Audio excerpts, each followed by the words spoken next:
60세 이상 어르신 중 절반이 겪는 야간 다리쥐. 잘 모르고 그냥 넘기시면 안 됩니다. 평생 다리를 절며 사셔야 할 수도 있습니다. 며칠 전 제 진료실 문을 열고 들어오신 72세 박 어르신 이야기를 먼저 해드려야겠습니다. 이분은 동네에서 알아주는 등산 많이 하셨습니다. 일주일에 3번은 꼭 뒷산을 오르실 정도로 정정하셨던 분인데 진료실에 들어오시는 모습은 마치 며칠 밤을 꼬박 세운 사람처럼 눈밑이 퀭하고 걸음걸이도 힘이 하나도 없으셨습니다. 제가 어디가 편찮으셔서 오셨냐고 여쭤보니 한숨을 푹 쉬시면서 이렇게 말씀하시더군요. 선생님, 저는 이제 밤이 오는 게 무섭습니다. 알고 보니 박 어르신은 지난 2달 동안 거의 매일 밤 다리에 쥐가 나서 잠을 설치고 계셨습니다. 여러분, 이 이야기가 박 어르신만의 이야기일까요?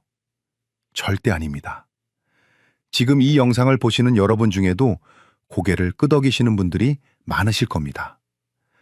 실제로 통계를 보면 우리나라 60세 이상 어르신들 중에서 절반에 가까운 분들이 밤마다 찾아오는 다리 경련, 즉 야간 다리쥐를 경험하고 계십니다. 2분 중 1분은 이 고통을 겪고 계신다는 이야기입니다. 그런데 정말 심각한 문제는 따로 있습니다.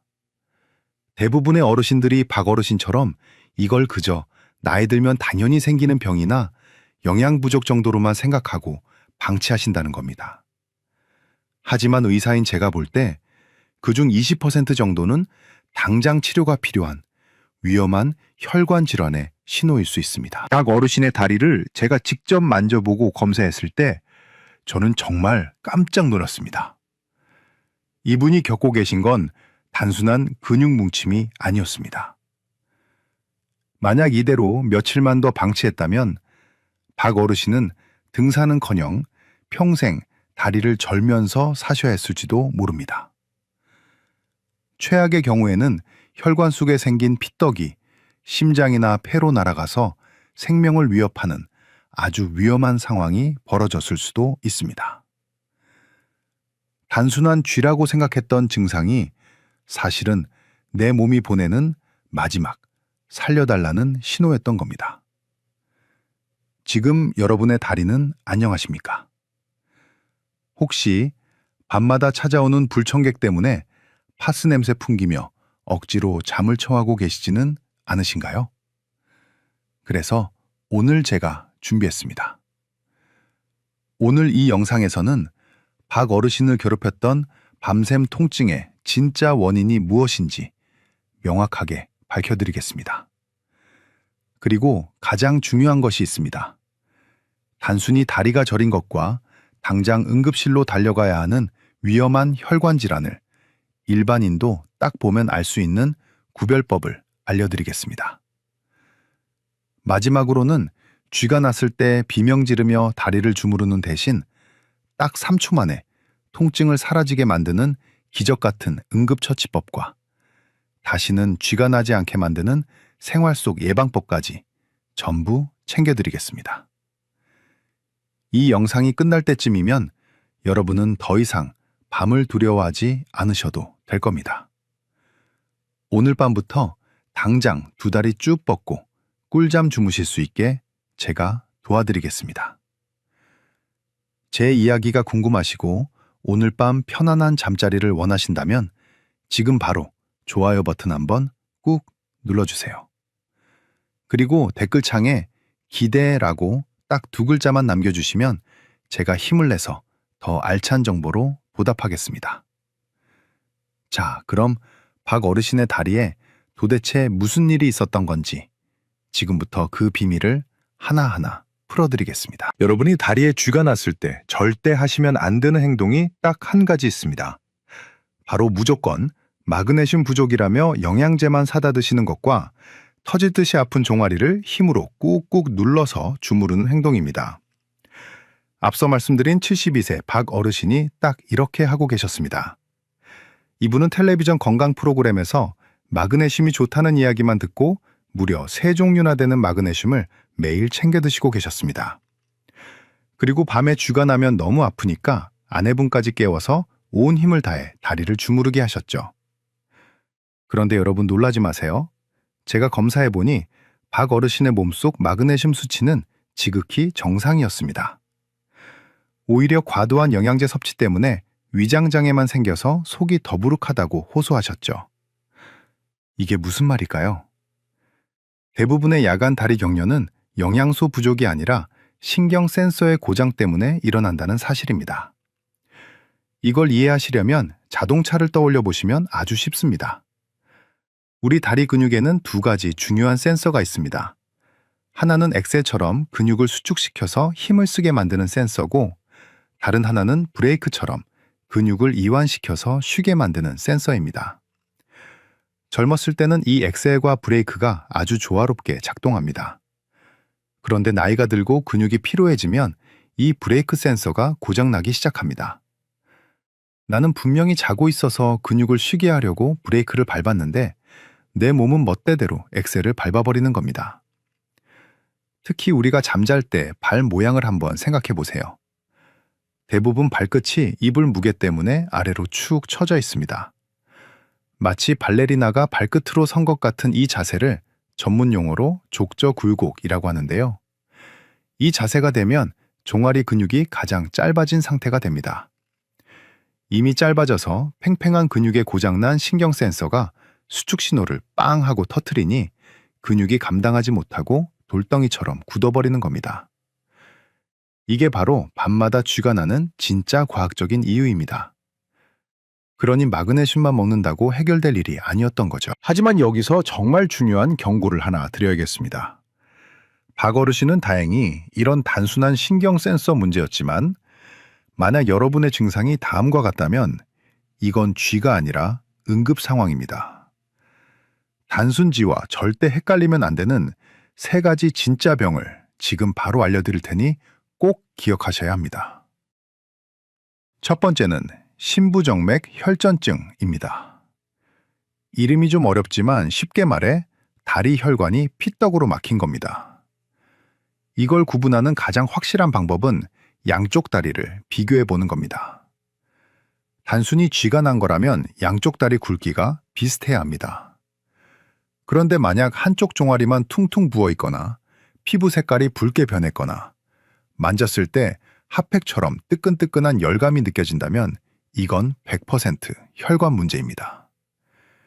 이때 함부로 다리를 주무르면 혈관 속에 있던 피떡이 떨어져 나가서 심장이나 폐를 막아버릴 수 있습니다. 정말 위험천만한 행동이 되는 거죠. 두 번째는 말초동맥 질환입니다. 이건 반대로 혈관이 좁아져서 피가 안 통하는 병입니다.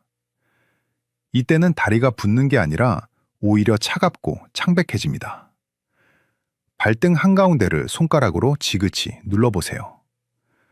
건강한 사람은 여기서 콩닥콩닥 맥박이 뛰어야 하는데 이 병이 있으면 맥박이 아주 약하거나 아예 안 잡힙니다. 조금만 걸어도 종아리가 터질 듯이 아프다가 쉬면 괜찮아지는 증상이 반복된다면 당장 혈관 초음파를 찍어보셔야 합니다. 방치하면 다리 조직이 괴사해서 절단해야 할 수도 있는 무서운 병입니다. 마지막 세 번째는 하지불안 증후군입니다. 이건 통증이라기보다는 기분 나쁜 불편함입니다. 어르신들이 표현하시기로는 다리에 벌레가 스물스물 기어가는 것 같다거나 전기가 찌릿찌릿 통하는 것 같다고 하십니다. 그리고 가만히 있으면 미칠 듯이 불편한데 다리를 움직이면 거짓말처럼 편안해집니다. 이건 도파민이라는 뇌 신경 전달 물질의 문제라서 쥐 잡는 약이 아니라 완전히 다른 치료가 필요합니다. 박 어르신이 처음에 저를 찾아오셨을 때 제가 가장 먼저 확인한 게 바로 이 세 가지였습니다. 다행히 박 어르신은 붓기도 없었고 발등 맥박도 힘차게 뛰고 계셨습니다. 그제야 저는 안심하고 박 어르신께 말씀드렸습니다. 어르신, 이건 큰 병은 아니지만 그렇다고 마그네슘만 드신다고 낫는 것도 아닙니다. 제가 알려드리는 방법대로 딱 3초만 투자해 보세요. 라고요. 만약 여러분도 제가 지금 말씀드린 위험 신호가 없다면 이제부터 제가 알려드릴 3초 해결법이 직방으로 통하실 겁니다. 밤마다 찾아오는 끔찍한 고통, 약 없이 내 손으로 즉시 없애는 기적 같은 방법을 다음 파트에서 바로 공개하겠습니다. 지금 이 영상을 가족 단톡방에 공유해 주세요.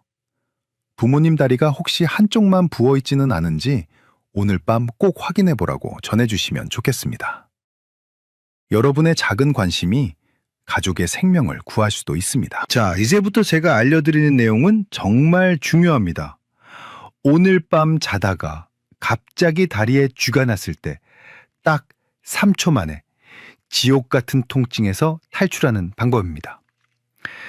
진료실에서 제가 박어르신께 이 방법을 알려드렸더니 처음에는 에이 선생님 정말 그게 효과가 있어요? 하시며 반신반의하셨습니다. 하지만 그날 밤 직접 해보시고는 다음날 아침에 저한테 전화를 주셨습니다. 선생님 진짜 거짓말처럼 스르르 풀리던데요? 하시면서요. 여러분도 지금부터 눈을 크게 뜨고 집중해 주세요. 가장 먼저 기억하셔야 할 것은 절대 주무르지 말라는 겁니다. 쥐가 났을 때 우리는 본능적으로 아픈 부위를 손으로 움켜쥐고 주무르게 됩니다. 하지만 이미 돌처럼 딱딱하게 굳어버린 근육을 억지로 힘으로 누르면 근육 섬유가 찢어질 수도 있고 오히려 통증이 더 오래 갑니다. 이때는 힘이 아니라 우리 몸의 신경 원리를 이용해야 합니다. 첫 번째 방법은 상호 억제법입니다. 이름은 어렵지만 원리는 시소놀이랑 똑같습니다. 우리 다리 근육은 앞쪽 정강이 근육과 뒤쪽 종아리 근육이 짝을 이루고 있습니다. 앞쪽 근육에 힘이 들어가면 뒤쪽 근육은 자동으로 힘이 빠지게끔 우리 뇌가 설계되어 있습니다. 이걸 이용하는 겁니다. 쥐가 나서 종아리가 쪼그라들고 아플 때 앉아서 발가락을 내 코 쪽으로 힘껏 당겨보세요. 손으로 발가락을 잡고 몸 쪽으로 확 젖히시는 겁니다. 이렇게 하면 앞쪽 정강이 근육에 빡 하고 힘이 들어가게 됩니다. 그러면 우리 뇌는 어라? 앞쪽에 힘을 써야 하네? 그럼 뒤쪽 종아리는 힘을 빼야겠다 라고 판단하고 강제로 종아리 근육의 스위치를 꺼버립니다. 이건 의지나 노력의 문제가 아니라 우리 몸의 생리적인 법칙이라서 누구에게나 100% 통합니다. 만약 배가 나와서 손이 발에 안 닿으시는 분들은 어떻게 할까요? 그럴 땐 수건을 발바닥에 걸어서 당기셔도 되고 벽에 발바닥을 대고 꼭 미셔도 됩니다. 핵심은 발등을 몸쪽으로 꺾어서 정강이에 힘을 준다는 것, 이것 하나만 기억하시면 됩니다. 두 번째 방법은 인중자극법입니다. 이건 너무 아파서 꼼짝도 못하겠고 발을 당길 정신조차 없을 때 쓰는 비상버튼입니다. 코와 입술 사이에 움푹 들어간 곳, 바로 인중입니다. 쥐가 났을 때 엄지와 검지로 이 인중을 아주 세게 꼬집거나 꼭 눌러주세요. 이게 무슨 민간요법인가 싶으시죠? 하지만 이건 뇌과학적으로 아주 근거가 있는 방법입니다. 우리 뇌는 한 번에 하나의 강한 감각에만 집중하는 경향이 있습니다. 이걸 관문조절설이라고 하는데요. 인중은 우리 몸에서 신경이 아주 예민한 급소입니다. 여기를 강하게 자극하면 뇌는 다리의 통증보다 인중의 자극을 더 크고 새로운 신호로 받아들입니다. 마치 사이렌 소리가 너무 시끄러울 때 더 큰 방송을 틀어서 소리를 덮어버리는 것과 비슷합니다. 실제로 한의학에서도 이곳을 수구혈이라고 해서 응급 상황에서 기절한 사람을 깨울 때 쓰는 중요한 혈자리로 봅니다. 단순히 꼬집는 것만으로도 뇌가 다리 통증 회로를 잠시 차단해서 근육의 경련을 멈추게 하는 효과가 있습니다. 박어르신은 이 두 가지 방법을 배우신 뒤로는 밤에 쥐가 나는 게 더 이상 무섭지 않다고 하셨습니다. 예전에는 쥐가 나면 10분, 20분씩 뒹굴며 고생하셨는데 이제는 쥐가 날 것 같은 느낌이 들면 바로 인중을 한번 꽉 누르시고 발끝을 몸쪽으로 당겨서 3초 만에 상황을 종료시키신답니다. 옆에서 주무시던 할머니를 깨울 일도 없어졌다며 얼마나 좋아하셨는지 모릅니다. 여러분도 오늘 밤 침대 옆에 수건 하나 딱 준비해 두시고 주무세요. 그리고 혹시라도 쥐가 찾아오면 당황하지 마시고 제가 알려드린 대로 발끝을 당기고 인중을 눌러보세요. 내 몸을 내가 조절할 수 있다는 자신감이 생기면 통증은 더 이상 공포의 대상이 아닙니다. 하지만 여러분, 이건 어디까지나 이미 불이 났을 때 끄는 소화기 같은 방법입니다.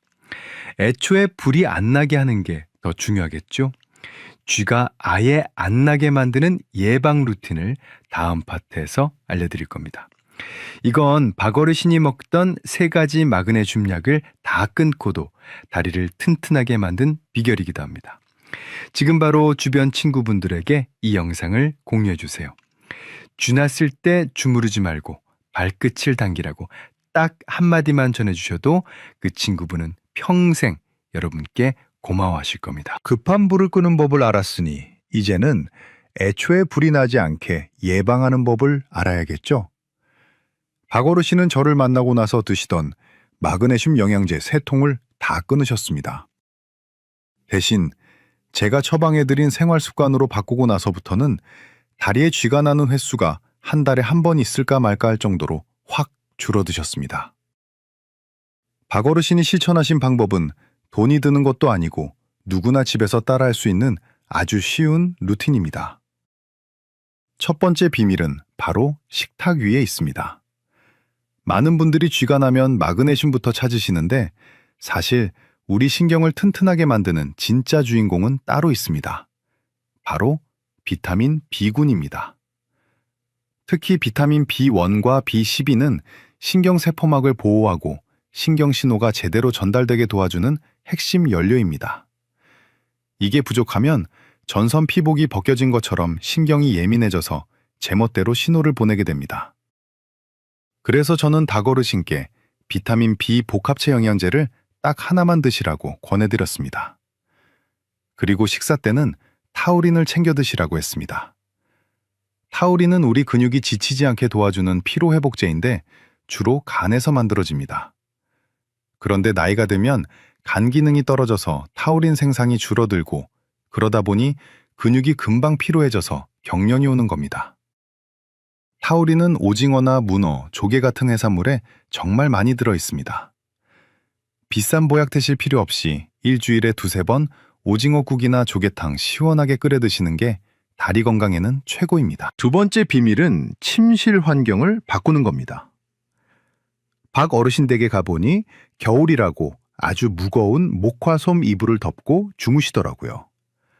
이게 바로 쥐를 부르는 주범이었습니다. 무거운 이불이 밤새 발을 꾹 누르고 있으면 발목이 아래로 펴지면서 종아리 근육이 밤새도록 긴장 상태가 됩니다. 그래서 저는 당장 가벼운 이불로 바꾸시라고 말씀드렸습니다. 그리고 아주 중요한 꿀팁 하나 더 알려드릴게요. 주무실 때 발목 밑에 베개나 쿠션을 하나 받치고 주무세요.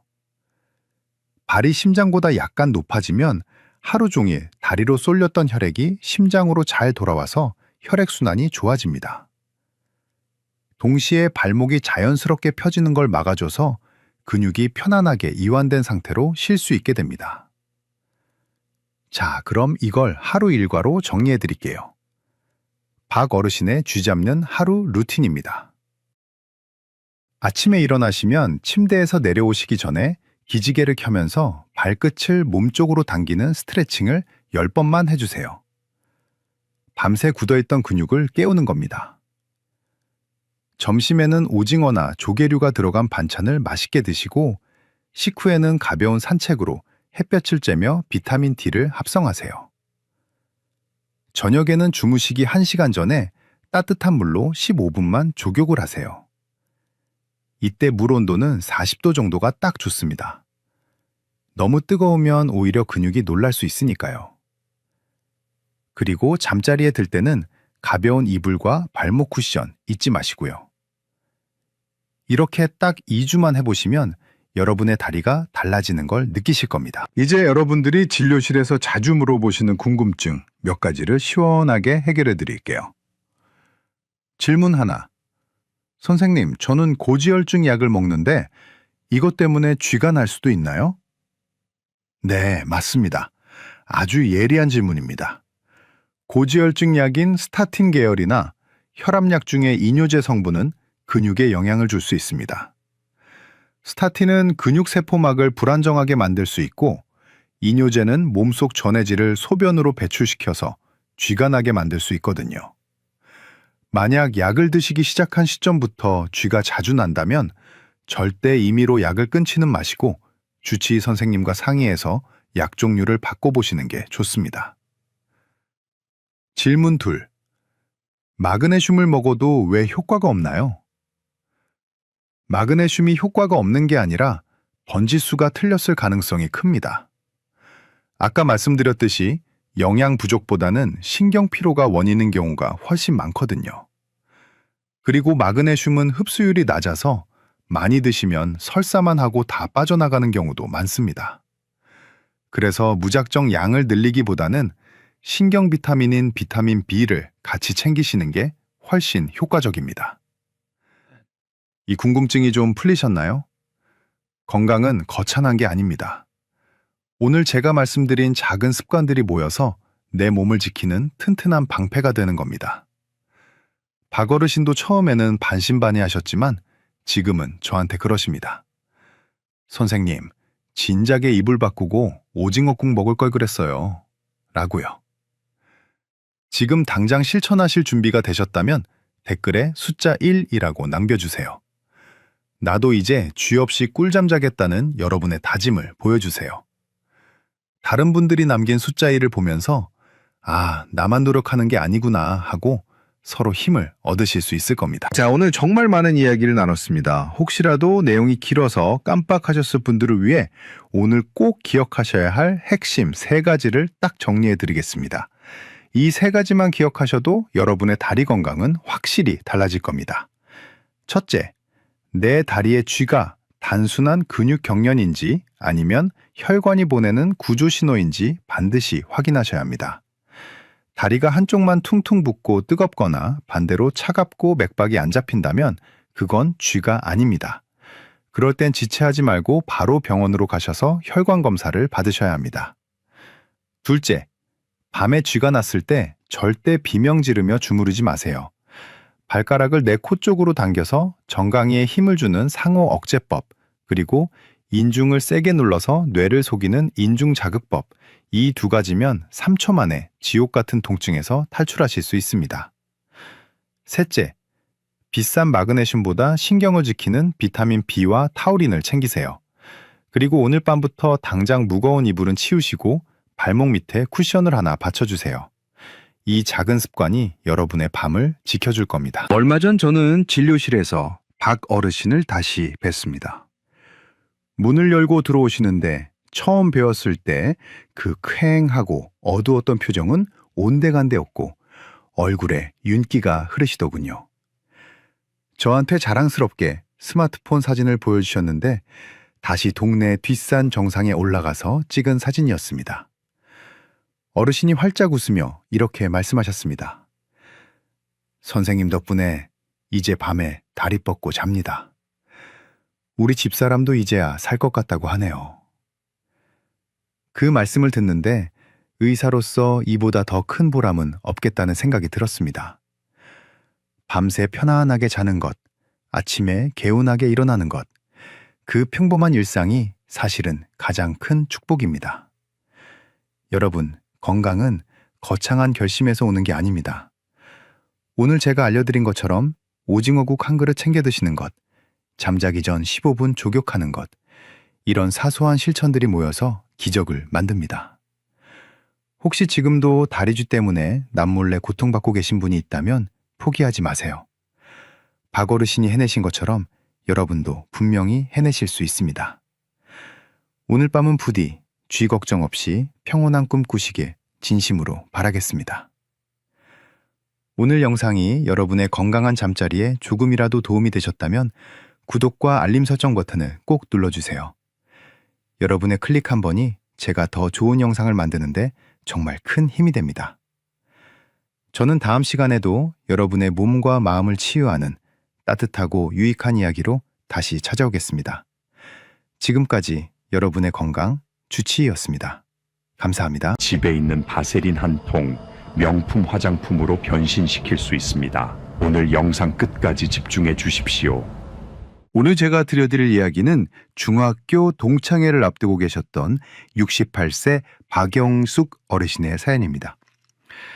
박영숙 어르신은 평소 곱게 늙었다는 소리를 듣고 싶어 거울을 볼 때마다 늘어가는 눈가주름과 푹 꺼진 볼살 때문에 한숨을 쉬곤 하셨습니다. 그러다 우연히 바세린을 얼굴 전체에 두껍게 바르고 자면 수십만 원짜리 영양크림보다 낫다는 이야기를 듣게 되셨습니다. 동창회나 친구들에게 아직도 피부가 좋다는 칭찬을 듣고 싶은 마음에 그날 밤 어르신은 마치 팩을 하듯이 바세린을 얼굴에 하얗게 덮어 씌우고 잠자리에 드셨습니다. 다음 날 아침 어떤 일이 벌어졌을까요? 어르신은 눈을 뜨자마자 얼굴이 화끈거리고 따가워서 비명을 지르실 뻔했다고 합니다. 거울을 보니 얼굴은 퉁퉁 부어올랐고 양볼은 홍당무처럼 빨갛게 달아올라 있었습니다. 게다가 좁쌀 같은 뾰루지가 이마와 턱을 뒤덮고 있었죠. 예뻐지려고 했던 행동이 오히려 피부를 망가뜨려 밖으로 나갈 수도 없는 지경이 된 것입니다. 어르신은 저를 찾아오셔서 울먹이며 말씀하셨습니다. 남들이 다 좋다고 해서 따라했는데 왜 나만 이렇게 된 건지 도무지 모르겠다고 말입니다. 여러분 중에도 혹시 박영숙 어르신처럼 좋다는 건 무작정 따라했다가 오히려 피부가 더 건조해지거나 가려워서 고생하신 적 없으신가요? 사실 이런 경험을 하시는 분들이 생각보다 정말 많습니다. 통계를 보면 우리나라 60세 이상 어르신 2분 중 1분은 심각한 피부 건조증을 앓고 계십니다. 10명 중 7명은 밤마다 등을 긁거나 팔다리가 당겨서 잠을 설치는 가려움증을 호소하고 계시죠.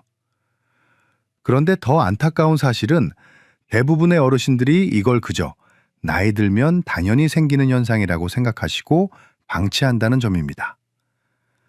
하지만 여러분, 이건 단순한 노화가 아닙니다. 우리 피부라는 성벽이 무너져 내리고 있다는 몸의 구조 신호입니다. 나이가 들면 우리 피부 속에는 큰 변화가 일어납니다. 젊었을 때 우리 피부를 윤기나게 지켜주던 기름 공장인 피지선이 문을 닫기 시작합니다. 또 20대 때는 한 달이면 뚝딱 만들어지던 새 피부 세포가 60대가 넘어가면 45일이 지나도 만들어지지 않습니다. 피부를 지키는 장벽이 얇아지고 구멍이 숭숭 뚫려 수분이 다 빠져나가는 상태가 되는 것이죠. 박영숙 어르신이 사용하신 바세린은 사실 죄가 없습니다. 바세린은 현존하는 보습 성분 중에서 가장 강력하게 수분 증발을 막아주는 최고의 방패입니다. 무려 98%의 수분 차단 효과를 가지고 있다는 연구 결과가 이미 입증되어 있습니다. 문제는 도구 자체가 아니라 그 도구를 쓰는 방법에 있었습니다. 무너져가는 흙담에 무작정 시멘트만 들이붓는다고 튼튼한 벽이 되지 않는 것처럼 얇아진 어르신들의 피부에 무조건 바세린을 덮어 씌우는 건 독을 바르는 것과 다를 바가 없습니다. 오늘 저는 박영숙 어르신이 겪은 끔찍한 피부 트러블을 잠재우고 다시 건강하고 윤기 나는 피부를 되찾게 해드린 저만의 처방전을 공개하려고 합니다. 비싼 시술이나 약이 아닙니다. 집에 있는 바세린을 활용하되 바르는 순서와 방법을 살짝 바꾸는 것만으로 효과를 극대화하는 일명 수분 샌드위치 기법입니다. 지금부터 제가 알려드릴 이 방법만 제대로 익히시면 여러분의 피부 나이 시계를 거꾸로 돌리실 수 있습니다. 본격적인 이야기에 앞서 오늘 내용이 기대되신다면 좋아요 버튼 한번 꾹 눌러주세요. 여러분의 작은 관심이 제가 영상을 만드는데 정말 큰 힘이 됩니다. 그럼 지금 바로 시작하겠습니다. 지금부터 말씀드릴 이 3가지 행동은 절대 하시면 안 됩니다. 이건 피부를 좋게 만드는 게 아니라 피부를 서서히 죽이는 지름길입니다. 첫 번째, 절대 바짝 마른 피부에 바세린을 바르지 마십시오. 이게 무슨 소리냐고요?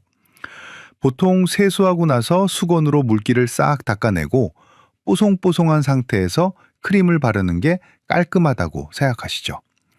박영숙 어르신도 그러셨습니다. 물기 하나 없는 얼굴에 바세린을 두껍게 바르셨죠. 그런데 이건 쩍쩍 갈라진 가뭄 든 논바닥 위에 비닐하우스를 치는 것과 똑같은 짓입니다. 우리 피부의 원리를 알면 이게 왜 위험한지 바로 이해가 되실 겁니다. 바세린은 수분을 공급해주는 물탱크가 아닙니다.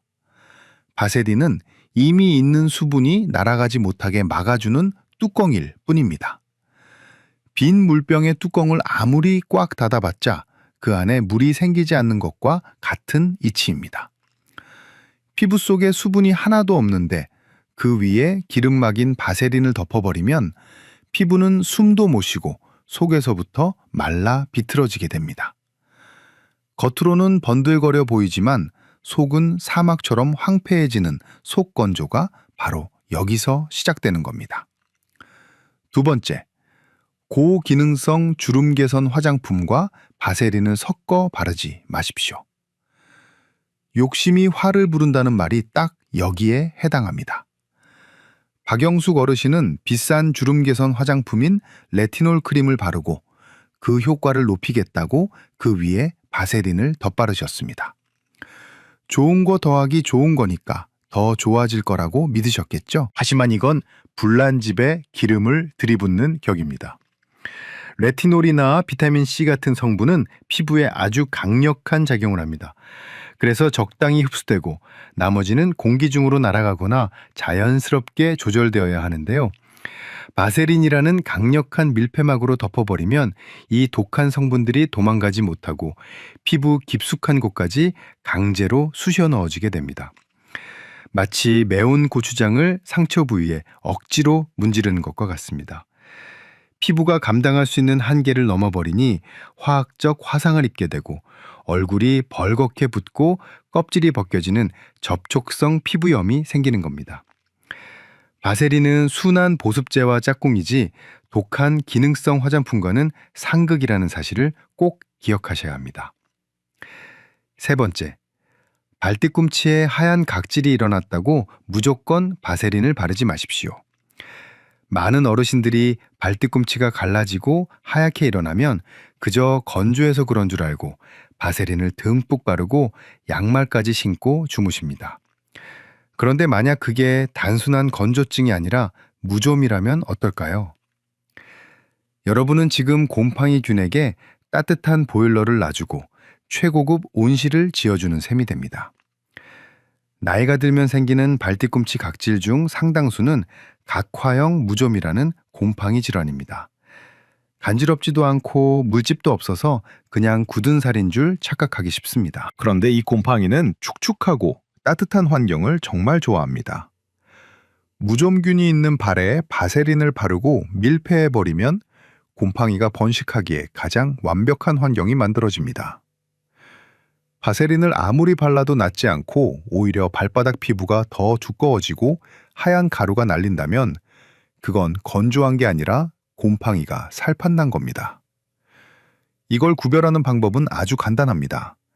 발 양쪽이 똑같이 건조하면 단순 건조증일 확률이 높지만 한쪽 발만 유독 심하거나 발톱 색깔이 누렇게 변해 있다면 그건 무좀일 가능성이 매우 높습니다. 이럴 때는 바세린을 바를 게 아니라 무좀약부터 바르셔야 합니다. 자, 정리해 봅시다. 마른 논에 비닐 씌우지 않기, 독한 약 위에 덧바르지 않기, 곰팡이에게 온실 지어주지 않기. 이 세 가지만 피하셔도 피부 재앙은 막을 수 있습니다. 그렇다면 도대체 어떻게 발라야 바세린이 기적의 크림이 될 수 있을까요? 박영숙 어르신의 피부를 되살려낸 그 비법, 바로 다음 파트에서 공개하겠습니다. 혹시 주변에 발뒤꿈치에 바세린 바르시는 친구분이 계신가요? 그분들을 위해 지금 바로 이 영상을 공유해 주세요. 잘못된 상식을 바로잡아주는 것이 진정한 친구의 도리입니다. 자, 이제 드디어 박영숙 어르신의 피부를 일주일 만에 진정시키고 한 달 만에 윤기나게 만든 저만의 특급 처방전을 공개할 시간입니다. 저는 이 방법을 수분 샌드위치 공법이라고 부릅니다. 샌드위치를 만들 때 빵 사이에 햄과 치즈를 넣고 덮는 것처럼 피부에 수분과 영양을 차곡차곡 쌓아서 가둬버리는 원리입니다. 복잡할 것 하나 없습니다. 딱 3단계만 기억하시면 됩니다. 첫 번째 단계는 밑간 작업입니다. 세수하고 나서 욕실을 나오는 순간이 가장 중요합니다. 보통 수건으로 얼굴을 벅벅 문질러서 물기를 다 닦아내시는데 제발 그러지 마세요.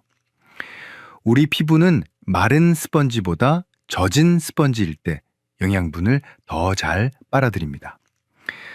세안 후에는 수건으로 얼굴을 톡톡 두드려서 흐르는 물방울만 걷어내십시오. 손으로 만졌을 때 얼굴이 약간 축축하다 싶을 정도가 딱 좋습니다. 이 3분의 골든타임을 놓치면 아무리 비싼 걸 발라도 소용이 없습니다. 물기가 살짝 남아있는 그 상태가 바로 바세린을 받아들일 준비가 된 최적의 상태입니다. 두 번째 단계는 속 재료를 채우는 과정입니다. 여기서 어떤 성분을 바르느냐가 승패를 가릅니다. 제가 추천하는 건 나이아신 아마이드라는 성분입니다. 이름이 좀 어렵죠? 쉽게 말해 비타민 B3입니다. 약국이나 화장품 가게에 가서 나이아신 아마이드가 들어간 로션이나 앰플을 달라고 하시면 됩니다. 비싼 명품 화장품 필요 없습니다. 10,000원에서 20,000원대 제품이면 충분합니다. 왜 하필 이 성분일까요? 우리 피부 장벽을 벽돌담이라고 생각해 봅시다. 나이가 들면 벽돌 사이를 메우고 있던 시멘트가 다 부서져서 벽이 흔들리는 상태가 됩니다. 나이아신아마이드는 바로 이 시멘트를 다시 만들어내는 최고의 건축가입니다. 이 성분이 피부 속으로 들어가면 세라마이드라는 시멘트를 뿜어내서 무너진 벽돌담을 단단하게 다시 세워줍니다. 게다가 레티놀처럼 자극적이지 않아서 피부가 얇은 어르신들도 안심하고 쓰실 수 있습니다. 물기가 남아있는 얼굴에 이 나이아신아마이드 로션을 충분히 발라주세요. 이것만으로도 속당김이 훨씬 줄어들 겁니다. 세 번째 단계는 마지막 뚜껑 덮기입니다. 이제 주인공인 바세린이 등판할 차례입니다. 여기서 가장 중요한 건 양과 기술입니다. 많은 분들이 바세린을 듬뿍 떠서 문지르시는데 그건 잘못된 방법입니다. 바세린은 쌀알 한 톨 크기만큼만 덜어내십시오. 딱 그 정도면 충분합니다. 덜어낸 바세린을 손바닥이나 손가락 끝에 놓고 비벼서 체온으로 녹여주세요. 그러면 꾸덕꾸덕하던 바세린이 기름처럼 투명하고 부드럽게 변합니다. 이때 얼굴에 문지르지 마시고 도장 찍듯이 꾹꾹 눌러주시는 게 핵심 기술입니다. 눈가, 입가, 그리고 유독 건조한 뺨 부위에 손바닥을 지그시 갖다 대고 눌러주세요. 마치 얇은 코팅막을 한 겹 입힌다는 느낌으로 말이죠. 이렇게 하면 앞서 발라둔 수분과 나이아신아마이드 성분이 밖으로 도망가지 못하게 완벽하게 밀봉됩니다. 이것이 바로 수분 샌드위치의 완성입니다. 그런데 잠깐, 얼굴 말고 몸은 어떻게 해야 할까요? 특히 거북이 등껍질처럼 딱딱해진 발 뒤꿈치나 팔꿈치 내 얼굴과 다릅니다. 여기에는 우레아 크림이 정답입니다. 약국에 가시면 우레아 크림을 파는데 10% 정도 함유된 제품을 고르십시오. 우레아는 딱딱하게 굳은 각질을 녹여서 부들부들하게 만들어주는 연육제 같은 역할을 합니다. 발을 씻고 물기가 있는 상태에서 우레아 크림을 먼저 듬뿍 바르시고 그 위에 바세린을 얇게 덧발라주세요. 우레아가 기를 터주고 바세린이 문을 잠가주면 아무리 두꺼운 굳은 살도 보들보들한 아기 피부로 돌아갈 수 있습니다. 박영숙 어르신은 제 말을 듣고 반신반의하며 이 방법을 시작하셨습니다. 처음에는 물기를 남기고 바르는 게 어색해서 찝찝하다고 하셨죠. 하지만 딱 3일이 지나자 놀라운 전화를 주셨습니다. 원장님, 아침에 일어났는데 얼굴이 하나도 안 땡겨요. 세수할 때 손끝에 닿는 피부가 매끄러워졌어요.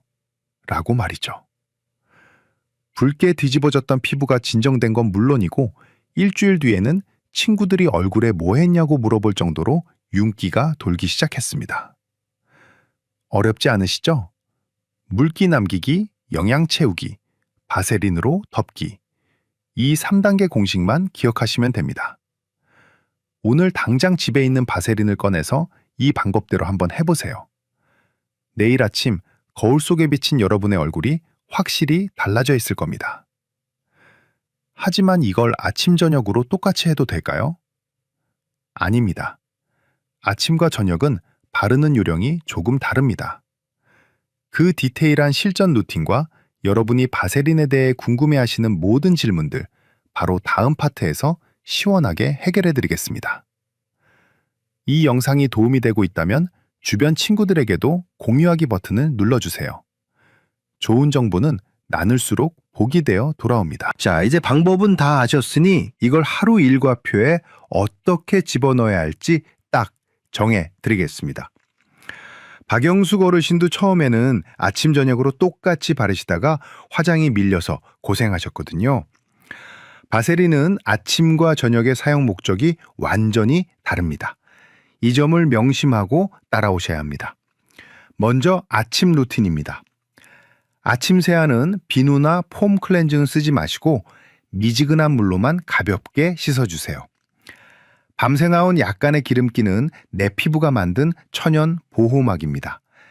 이걸 굳이 박박 씻어낼 필요가 없습니다. 물로만 씻고 수건으로 톡톡 두드린 뒤 물기가 있을 때 바로 나이아신 아마이드 로션을 바릅니다.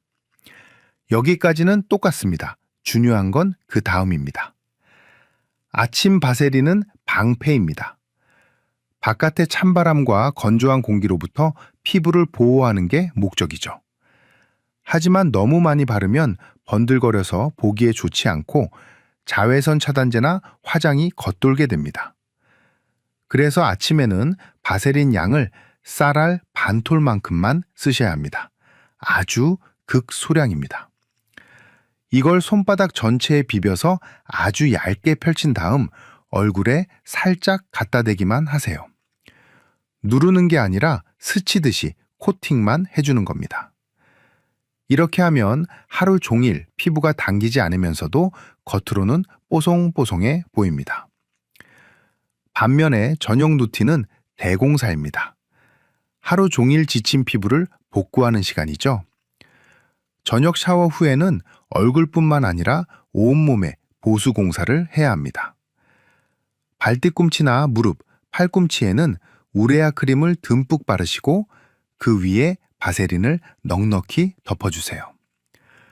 얼굴에도 아침보다는 조금 더 넉넉하게 쌀알 2톨 정도 양을 녹여서 지그시 눌러주세요. 그리고 주무시는 동안 이불에 묻지 않도록 흡수될 시간을 30분 정도 주시는 게 좋습니다.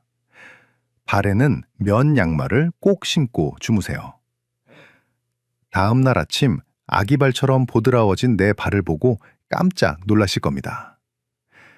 이제 여러분이 댓글로 정말 많이 물어보시는 질문들, 그리고 진료실에서 어르신들이 슬그머니 꺼내시는 궁금증 3가지를 속 시원하게 해결해 드리겠습니다. 첫 번째 질문입니다. 원장님, 저는 얼굴에 기름이 많은데 바세린 바르면 여드름 나는 거 아닌가요? 아주 좋은 질문입니다. 사실 바세린은 모공을 막지 않는다는 연구 결과가 많지만 지성 피부인 분들에게는 조금 답답할 수 있습니다. 본인이 평소에 여드름이 잘 나거나 코 주변에 기름이 많이 낀다면 그 부위인 T존은 피해서 바르세요. 대신 눈가나 입가처럼 건조해서 주름이 잘 생기는 부위인 U존에만 부분적으로 바르시면 됩니다. 자기 피부 타입에 맞춰서 선택적으로 바르는 게 현명한 방법입니다. 두 번째 질문입니다. 집에 안티프라민이라고 초록색 통에 든 연고가 있는데 바세린이랑 비슷하게 생겼던데 이거 발라도 되나요? 이 질문 정말 많이 하십니다. 결론부터 말씀드리면 절대 안 됩니다. 안티프라민이나 호랑이 연고 같은 제품은 바세린 성분이 들어있긴 하지만 멘톨이나 캄파 같은 파스 성분이 섞여 있습니다. 근육통 있을 때 시원하라고 넣은 성분이죠. 이걸 건조해서 갈라진 얼굴이나 상처난 피부에 바르면 불난데 부채질하는 꼴이 됩니다. 엄청나게 따갑고 자극이 심해서 접촉성 피부염을 일으킬 수 있습니다. 피부 보습용으로는 반드시 100% 퓨어 바세린이라고 적힌 제품만 쓰셔야 합니다. 세 번째 질문입니다. 입술이 터서 바르는데 자꾸 먹게 돼요. 이건 먹어도 몸에 해롭지 않나요? 어르신들이 입술에 바세린 바르시고 말씀하시다가 혀로 핥아드시는 경우가 많죠. 걱정하지 않으셔도 됩니다.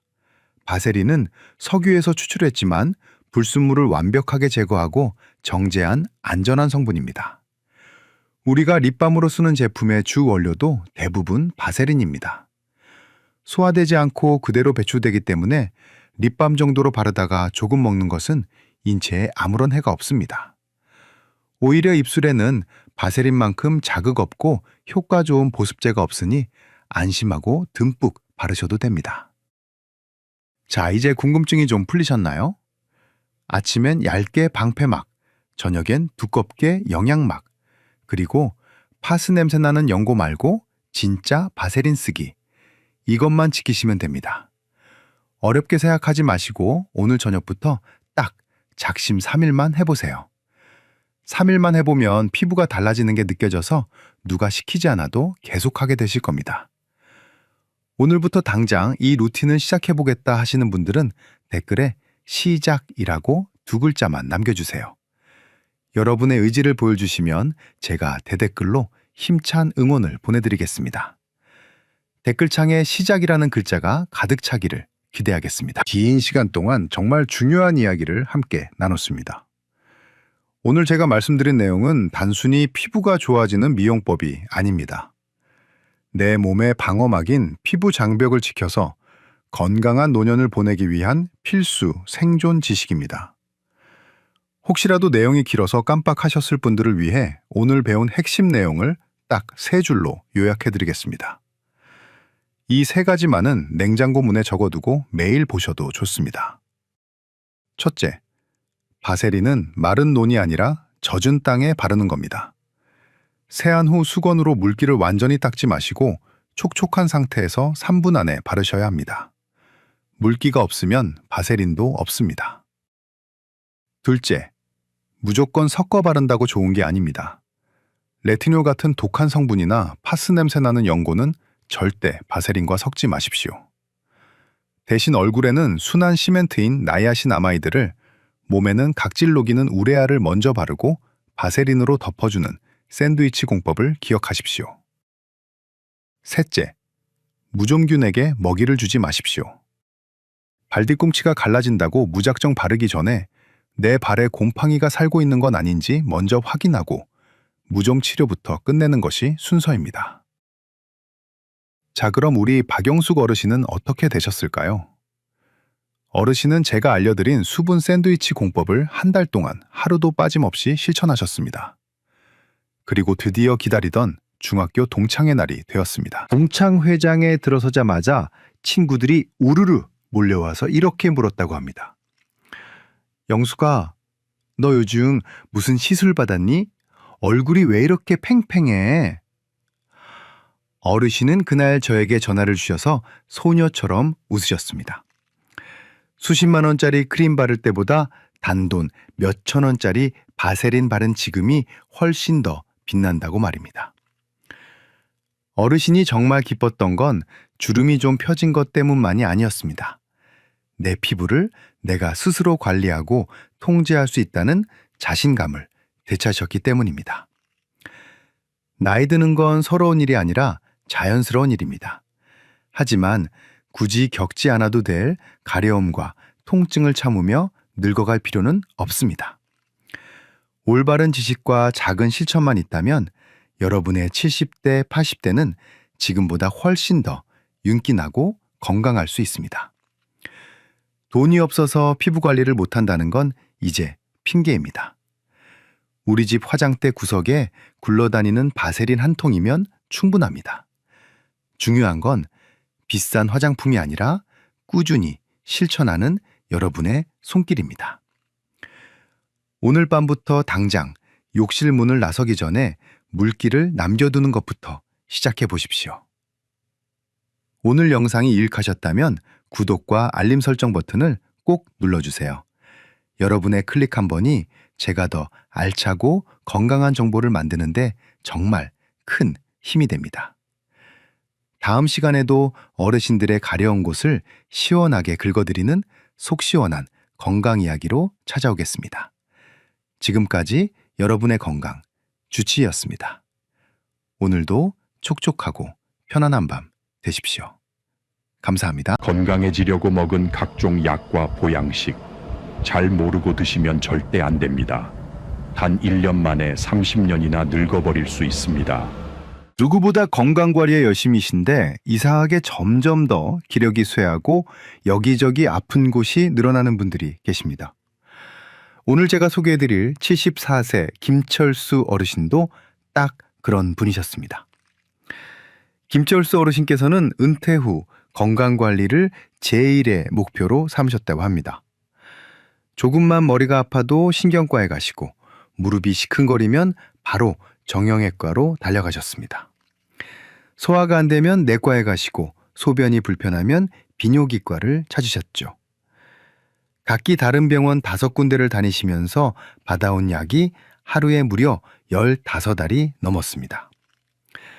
어르신은 그 약들을 식탁 위에 쫙 펼쳐놓고 흐뭇해하시면서 내가 이렇게 관리를 잘하고 있으니 100세까지는 끄떡없을 거라고 자신하셨습니다.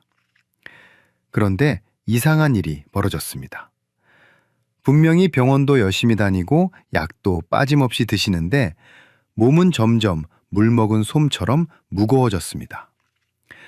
자꾸만 정신이 멍해지고 건망증이 심해지더니 어느 날 아침에는 침대에서 일어나다가 핑 도는 어지러움을 느끼고 그대로 주저앉으셨습니다. 단순한 빈혈인 줄 알고 넘기셨지만 며칠 뒤에는 화장실을 가시다가 발이 꼬여서 크게 넘어지셨고 결국 엉덩이뼈에 금이 가는 사고까지 당하셨습니다. 응급실에 실려오신 김철수 어르신을 검사해보니 놀랍게도 어르신의 신체 나이는 주민등록상 나이인 74세가 아니라 이미 90세를 넘어가고 있었습니다. 남들보다 더 열심히 건강을 챙겼는데 왜 이런 결과가 나왔을까요? 여러분, 우리 몸의 노화는 가만히 있다가 서서히 찾아오는 게 아닙니다.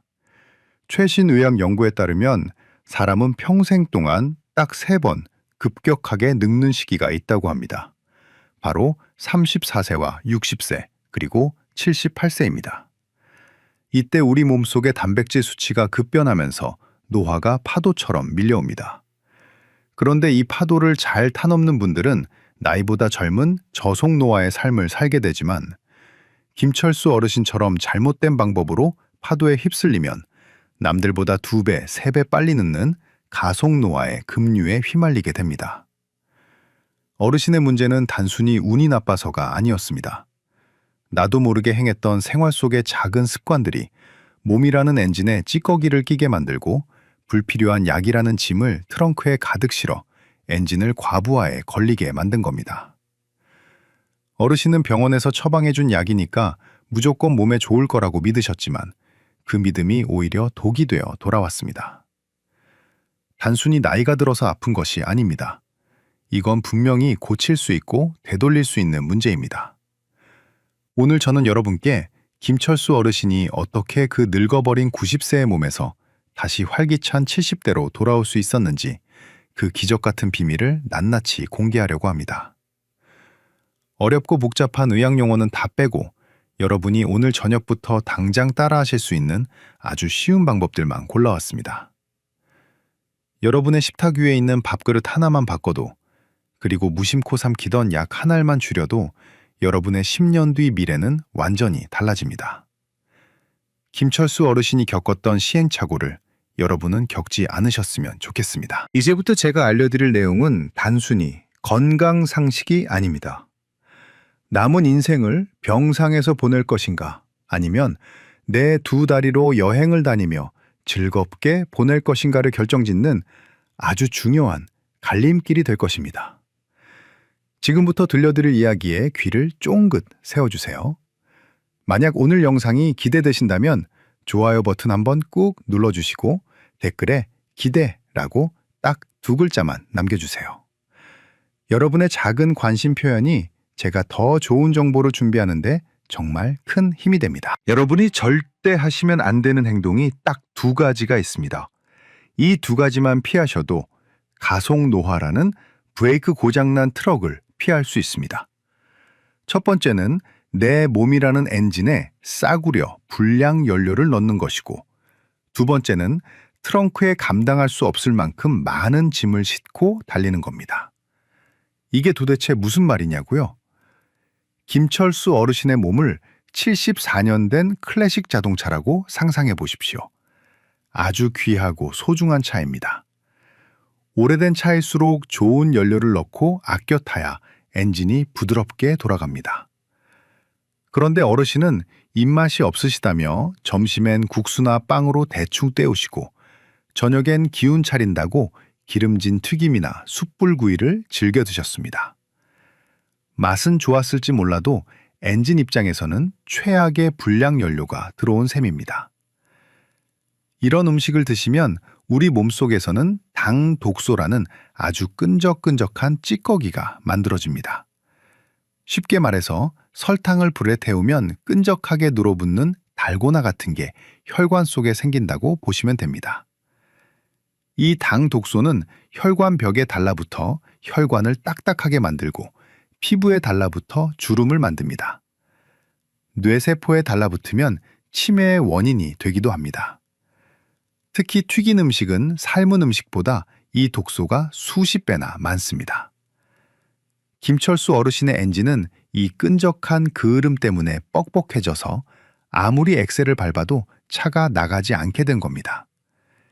이것이 바로 첫 번째 원인, 가속 노화의 주범인 당 독소입니다. 더 심각한 건 두 번째 문제입니다. 바로 트렁크에 너무 많은 짐을 실었다는 겁니다. 여기서 말하는 짐은 바로 약입니다. 김철수 어르신은 하루에 15알의 약을 드셨습니다. 자동차 트렁크에 쌀가마니를 15개나 싣고 달리는 것과 같습니다. 뒤가 무거우니 차가 뒤로 처지고 핸들을 꺾어도 말을 듣지 않습니다. 의학적으로는 이를 다약제 복용이라고 합니다. 많은 분들이 약은 먹을수록 좋다고 오해하십니다. 하지만 통계는 정반대의 사실을 말해주고 있습니다. 국민건강보험공단의 자료를 분석해보면 5가지 이상의 약을 드시는 어르신은 그렇지 않은 분보다 입원할 위험이 18%, 사망할 위험이 25%나 높았습니다. 더 충격적인 사실은 10가지 이상의 약을 드실 경우 부작용이 나타날 확률이 거의 100%에 가깝다는 겁니다. 피해갈 수 없다는 뜻입니다. 약들이 몸속에서 서로 엉키고 싸우면서 화학 반응을 일으키면 뇌의 균형 감각을 담당하는 기관을 마비시킵니다. 그래서 어지럽고 멍해지는 겁니다. 김철수 어르신이 화장실을 가다가 다리가 꼬여 넘어진 것도 단순한 실수가 아니었습니다. 약물 부작용으로 인한 평형 감각 상실, 바로 낙상사고였던 겁니다. 뼈가 부러지면 꼼짝없이 누워 계셔야 하고 근육은 눈 녹듯이 사라집니다. 이게 바로 노쇠의 지름길입니다. 그렇다면 내 몸의 엔진은 지금 괜찮은 걸까요? 혹시 나도 모르게 엔진이 꺼져가고 있는 건 아닐까요? 병원에 가지 않고도 집에서 바로 알 수 있는 아주 간단한 자가 진단법이 있습니다. 바로 신호등 테스트입니다. 복잡할 것 없이 딱 4m만 걸어보시면 됩니다. 거실 끝에서 끝까지 보통 걸음으로 걸었을 때 4초 안에 들어오셔야 합니다. 우리가 횡단보도 신호등을 건널 때 필요한 속도가 바로 1초에 1m입니다. 만약 4m를 걷는데 5초 이상 걸리신다면 지금 위험 신호가 켜진 겁니다. 엔진 출력이 떨어져서 신호등이 바뀌기 전에 건너지 못할 수도 있다는 뜻입니다. 또한 지난 1년 동안 내가 다이어트를 하지 않았는데도 몸무게가 4.5kg 이상 빠졌다면 이건 역시 엔진 오일이 새고 있다는 강력한 경고입니다. 이런 신호들이 보인다면 지금 당장 생활 습관을 뜯어 고치셔야 합니다. 김철수 어르신은 이 사실을 알고 나서 정말 크게 후회하셨습니다. 내가 내 돈 내고 내 몸을 망치고 있었구나 하고 말이죠. 하지만 너무 걱정하지 마십시오. 망가진 엔진도 제대로 정비만 하면 다시 쌩쌩하게 달릴 수 있습니다. 다음 파트에서는 찌꺼기 낀 엔진을 새 것처럼 닦아내고 무거운 짐을 덜어내는 아주 구체적이고 명쾌한 해결책 3가지를 알려드리겠습니다. 이 방법대로만 하시면 여러분의 걷는 속도가 달라질 겁니다. 혹시 주변에 약을 한 주먹씩 드시는 친구분이 계시다면 이 영상을 꼭 공유해 주세요. 여러분의 공유 버튼 클릭 한 번이 친구분의 낙상사고를 막을 수 있는 생명의 동화줄이 될 수 있습니다. 이제부터 김철수 어르신이 멈춰버린 엔진을 다시 힘차게 돌릴 수 있었던 비결을 공개하겠습니다. 복잡한 이론은 다 치우고 당장 오늘부터 따라하실 수 있는 딱 3가지 정비법만 기억하십시오. 이 3가지만 실천하셔도 여러분의 몸은 녹슨 중고차에서 명품 클래식카로 다시 태어날 수 있습니다. 첫 번째 정비법은 엔진에 들어가는 연료를 최고급으로 바꾸는 것입니다. 바로 황금 비율 혼합유 전략입니다. 우리가 주유소에 가면 일반 휘발유가 있고 고급 휘발유가 있듯이 우리 몸에도 격이 다른 연료를 넣어줘야 합니다. 흰 쌀밥은 이제 잊으십시오. 제가 김철수 어르신께 처방해드린 밥의 비율은 아주 명확합니다. 렌틸콩 4, 귀리 2, 현미 2, 그리고 백미 2입니다. 이 비율을 꼭 기억하십시오. 렌틸콩이 가장 많이 들어갑니다. 전체 밥의 40%를 렌틸콩으로 채우는 겁니다. 왜 하필 렌틸콩일까요? 렌틸콩과 귀리 같은 통곡물은 혈당을 아주 천천히 올립니다. 백미를 먹으면 혈당이 수직 상승해서 혈관을 공격하지만 이 황금 비율 밥은 혈당을 아주 완만하게 미끄럼틀 태우듯이 올립니다. 마치 급발진하지 않고 부드럽게 출발하는 자동차와 같습니다. 게다가 식이섬유가 풍부해서 아침에 이 밥을 드시면 점심때까지 배가 고프지 않습니다. 군것질 생각이 싹싹 사라지니 자연스럽게 다이어트가 되고 당독소가 쌓일 틈이 없습니다. 처음부터 렌틸콩을 4만큼 넣기가 부담스러우시다면 2부터 시작해서 조금씩 늘려가시면 됩니다. 연료를 바꿨다면 엔진 관리법도 바꿔야 합니다. 조리법의 대전환입니다. 같은 닭고기라도 기름에 튀기면 독덩어리가 되지만 물에 삶으면 보약이 됩니다. 기억하세요.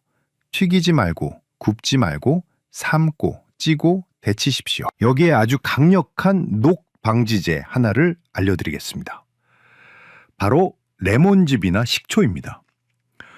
요리하실 때나 드실 때 식초나 레몬즙을 살짝 뿌려주면 당독소가 생성되는 것을 막아줍니다.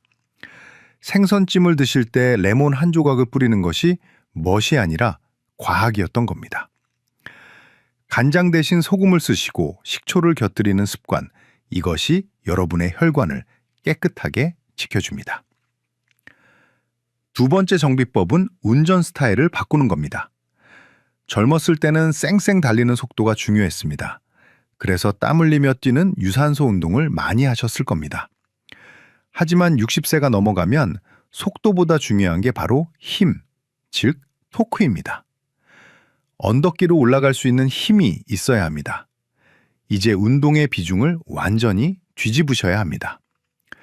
전체 운동 시간의 60%를 근력 운동과 균형 운동에 쓰시고 유산소는 40%만 하십시오. 나이가 들면 근육이 빠지는 게 가장 무섭습니다. 근육이 없으면 넘어지고 넘어지면 못 일어납니다. 거창하게 헬스장에 가실 필요 없습니다. 집에서 의자를 잡고 앉았다 일어나는 스쿼트, 벽을 짚고 하는 팔굽혀펴기면 충분합니다. 여기에 한 발로 서기 연습을 꼭 추가하십시오. 양치질 하실 때 짝다리 짚지 마시고 번갈아 가며 한 발로 서보세요. 이 간단한 습관이 낙상을 예방하고 여러분의 엉덩이 뼈를 지켜줍니다. 운동 후에는 반드시 단백질을 드셔야 합니다. 노년기에는 단백질 흡수가 잘 안 되기 때문에 젊을 때보다 더 많이 드셔야 합니다. 몸무게 1kg당 1.2g은 드셔야 하니 매 끼니 손바닥만한 고기나 두부 생선을 꼭 챙겨 드십시오. 마지막 세 번째 정비법은 가장 중요한 트렁크 비우기, 즉 약물 다이어트입니다. 이건 여러분 혼자 하시면 절대 안 됩니다. 반드시 전문가인 정비사의 도움을 받아야 합니다. 다음에 병원 가실 때 집에 있는 모든 약봉지를 큰 쇼핑백에 다 담아서 가져가십시오. 그리고 의사 선생님께 이렇게 말씀하세요. 선생님, 제가 먹는 약 중에 겹치는 건 없나요? 혹시 뺄 수 있는 약은 없을까요? 하고 말입니다. 김철수 어르신도 이렇게 해서 약을 정리했습니다. 알고 보니 속 쓰리다고 드셨던 위장약이 오히려 소화를 방해하고 있었고 이 병원 저 병원에서 받은 진통제가 중복되어 있었습니다. 의사 선생님과 상의해서 15알이던 약을 꼭 필요한 혈압약과 당뇨약을 포함해 딱 6알로 줄였습니다. 트렁크에 짐을 덜어내니 차가 얼마나 가볍겠습니까? 어지럼증이 사라지고 머리가 맑아졌습니다.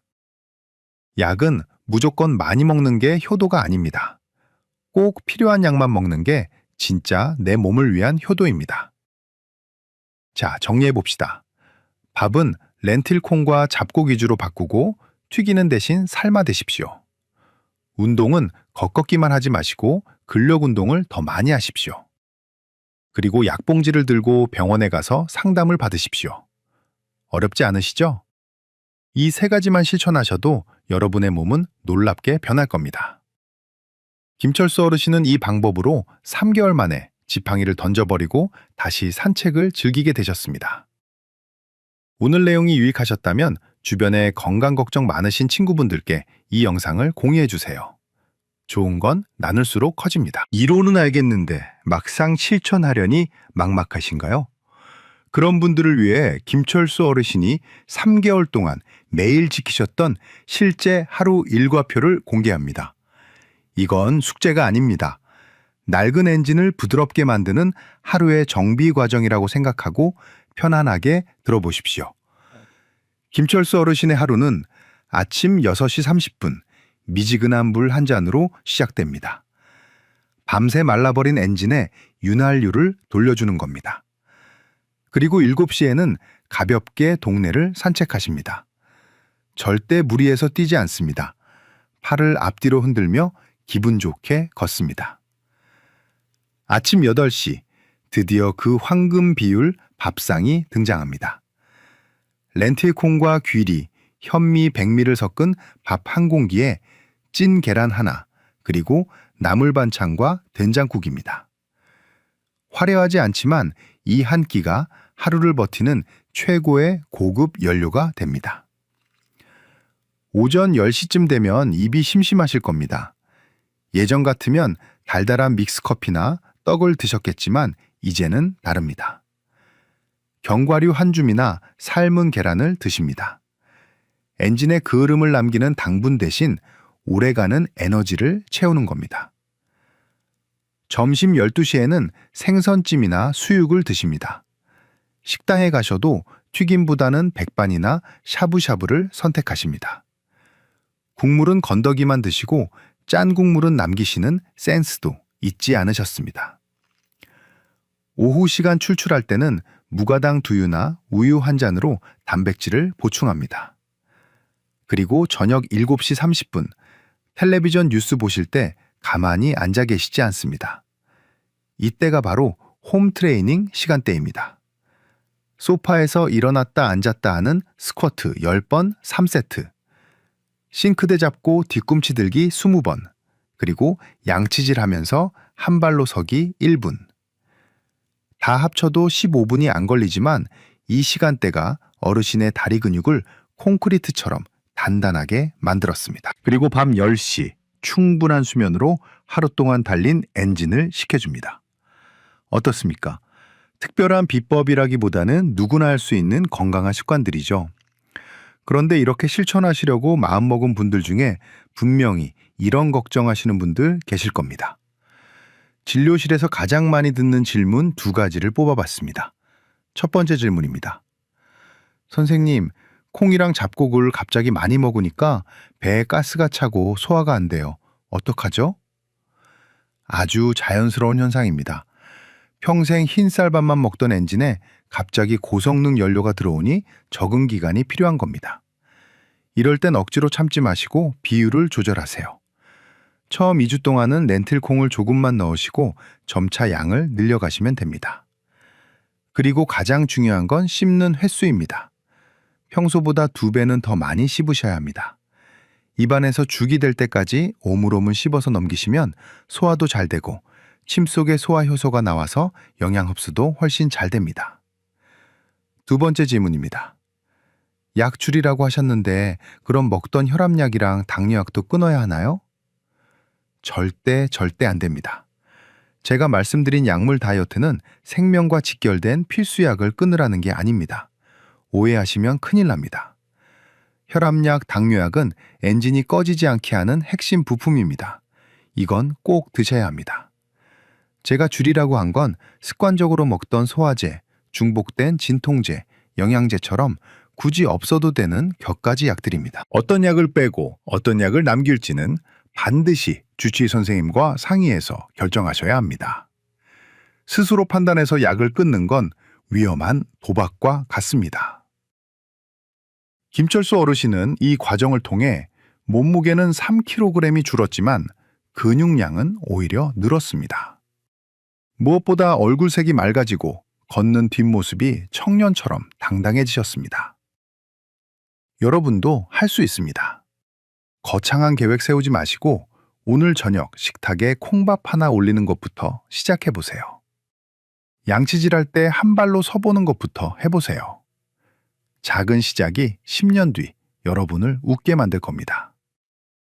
지금 바로 실천하실 분들은 댓글에 숫자 1이라고 남겨주세요. 서로의 다짐을 확인하는 것만으로도 실천할 힘이 생깁니다. 여러분 한 분 한 분의 숫자 1이 모여 건강한 대한민국을 만듭니다.